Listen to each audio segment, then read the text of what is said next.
Tidak ada yang benar-benar ingin tinggal di rumah itu. Rumah tua di ujung desa Karangjati, berdiri menyendiri seperti bangkai yang dilupakan waktu. Catnya mengelupas, jendelanya retak, dan halaman depannya dipenuhi ilalang setinggi dada orang dewasa. Namun alasan utama rumah itu dihindari bukan karena bentuknya.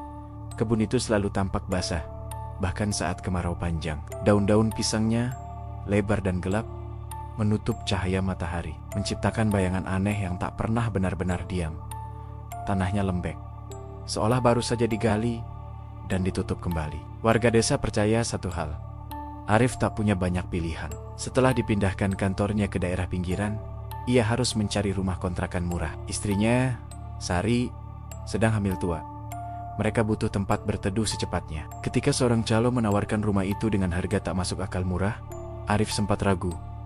Tapi desakan keadaan mengalahkan firasat. Rumahnya kosong lama, Mas, tapi bangunannya masih kuat, kata si calo sambil tersenyum tipis. Ia tidak menyebut apapun soal kebun pisang. Hari pertama pindah, suasana terasa aneh. Tak ada suara burung, tak ada jangkrik. Bahkan angin pun seperti enggan lewat di antara pohon-pohon pisang itu. Malamnya, saat Arif mengunci pintu belakang, ia mencium bau menyengat. Sari juga merasakannya. Mas, bau apa itu? Malam kedua, tepat pukul 2 dini hari, Arif terbangun. Duk, seperti sesuatu yang jatuh ke tanah, lalu bangkit, lalu jatuh lagi. Arif duduk di ranjang.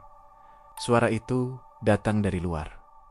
Ia mengintip lewat jendela. Bulan separuh menggantung pucat, menerangi batang-batang pisang yang bergerak perlahan. Ada bayangan putih melompat di antara pepohonan. Arif menutup jendela dengan tangan gemetar.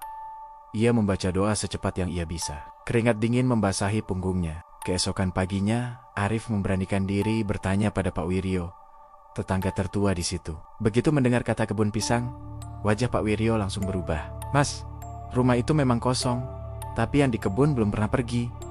Pak Wiryo bercerita dengan suara pelan. Bertahun-tahun lalu, rumah itu dihuni seorang pemuda bernama Raka. Ia dikenal pendiam dan sering terlihat masuk ke kebun pisang tengah malam. Suatu pagi, Raka ditemukan tewas gantung diri di dalam rumah. Pemakamannya tergesa-gesa. Tak ada tahlilan, tak ada doa 7 hari. Dan yang paling fatal, ikat kain kafannya tidak dilepas dengan benar. Sejak saat itu, kebun pisang sering memakan korban. Orang tersesat, orang jatuh sakit tanpa sebab, dan beberapa mengaku melihat pocong meloncat di antara batang pisang. Kalau dengar suara lompat, jangan dilihat, pesan Pak Wiryo. Dan jangan pernah keluar rumah setelah jam 2. Teror tak berhenti di suara. Hari keempat, Sari menemukan jejak tanah basah di dapur. Hari kelima, dinding belakang rumah penuh bekas tangan coklat kehitaman, seperti tanah kuburan. Dan setiap pukul 2 dini hari, suara itu selalu datang. Duk, mendekat, mengitari rumah. Suatu malam, Sari menangis ketakutan. Mas, aku dengar orang berdiri di depan pintu belakang. Nafasnya berat. Arif membuka pintu perlahan. Tidak ada siapa-siapa, tapi bau busuk itu kali ini lebih pekat. Malam ke-7, lampu rumah tiba-tiba mati. Angin dingin menerobos masuk dari celah pintu. Dan dari arah kebun pisang terdengar suara paling mengerikan yang pernah Arif dengar. Tawa, pelan, serak, seperti tenggorokan berisi tanah. Pintu belakang terbuka sendiri. Di sana berdiri sosok putih kusam. Kain kafannya robek dan kotor. Ikatan di kepala longgar memperlihatkan wajah hitam membengkak. Mata melotot penuh dendam. Ia tidak berjalan, ia meloncat. Setiap lompatan disertai suara tulang beradu. Setiap mendarat, tanah jatuh dari tubuhnya. Tok, tok, tok. Pocong itu berhenti tepat di depan Arif. Mulutnya terbuka. Dari dalamnya keluar suara lirih. Kembalikan ikatanku. Lampu menyala kembali. Pocong itu menghilang. Sari pingsan malam itu. Arif memanggil seorang ustadz. Ritual doa dilakukan di tepi kebun pisang. Namun saat ayat dibacakan, tanah tiba-tiba bergetar. Dari dalam kebun terdengar jeritan panjang, menyayat telinga. Daun-daun pisang bergoyang liar. Aroma tanah busuk menyelimuti semua orang. Aku belum selesai. Ustadz itu terjatuh dan pingsan. Dengan bantuan Pak Wiryo, Arif menggali sudut kebun pisang yang selalu basah.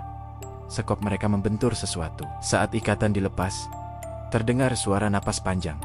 Seperti seseorang yang akhirnya bisa bernapas Setelah bertahan-tahan terkubur, angin berhenti. Setelah malam itu, suara lompatan tak pernah terdengar lagi. Kebun pisang perlahan mengering. Rumah kosong itu akhirnya benar-benar sepi. Namun warga desa percaya satu hal. Jika suatu malam kau melewati kebun pisang dan mendengar suara berat di belakangmu, karena pocong tidak selalu pergi. Kadang